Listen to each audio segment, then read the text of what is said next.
Good morning, everyone. Welcome to Class 9 English. I'm excited to explore some fascinating topics with you this semester.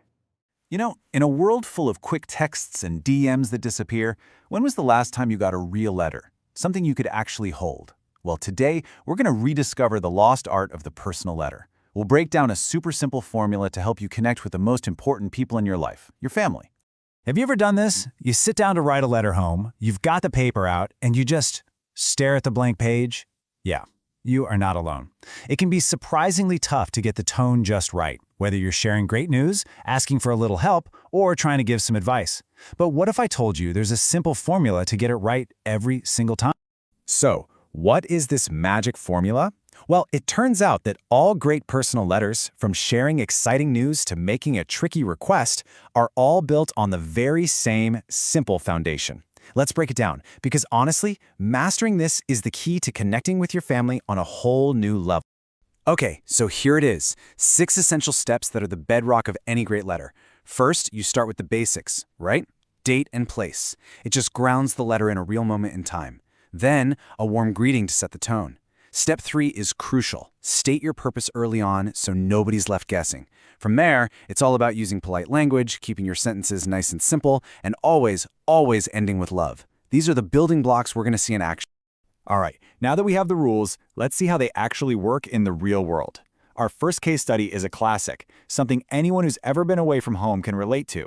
Sharing good news about school and, just as important, reassuring your parents that everything's okay.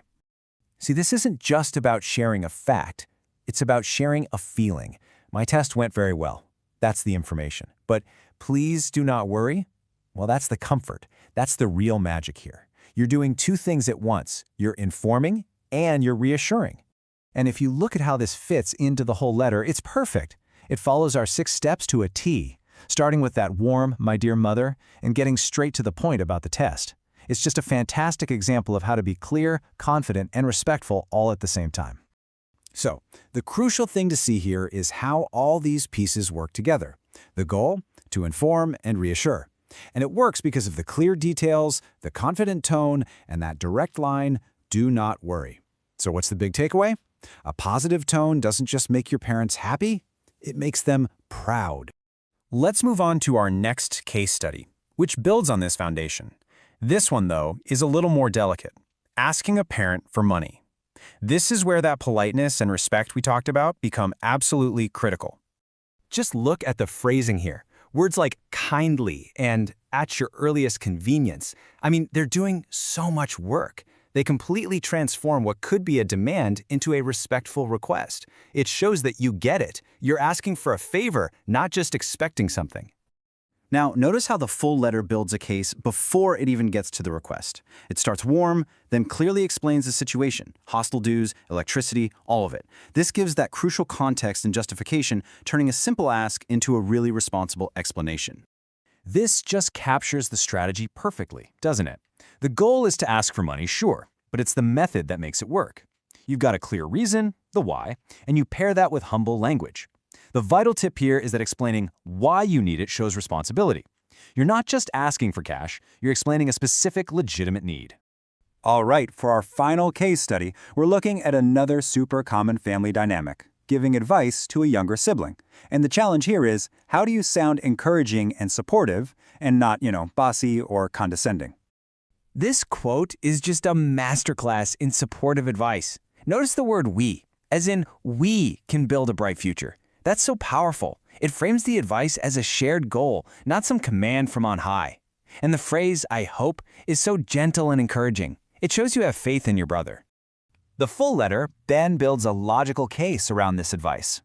It explains the benefits of science in simple, relatable terms, like medicine and technology. This makes the advice feel genuinely helpful and insightful, not critical. So how does it succeed? Well, the purpose is to give advice, but the feeling it creates is one of encouragement. And that's all because it explains the why and uses that really supportive language. The takeaway is crystal clear. Good advice feels like a partnership, not a lecture. So, we've broken down 3 fantastic examples of how to handle totally different situations. Now, let's pull all this together into a practical toolkit that you can literally start using right away. Think of these as some key phrases to keep in your back pocket. For greetings, a simple, my dear, just instantly sets a warm tone. For requests, words like kindly and please are your best friends. And for closings, something like your loving son or brother really reinforces that family bond. These phrases might seem simple, but trust me, they are incredibly powerful tools for connection.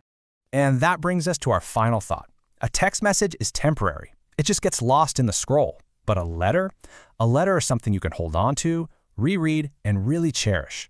It shows you took the time to think and to care. So the question I want to leave you with is this. In a world of instant messages, what lasting words will your next letter say? Join us and register now for online transformation.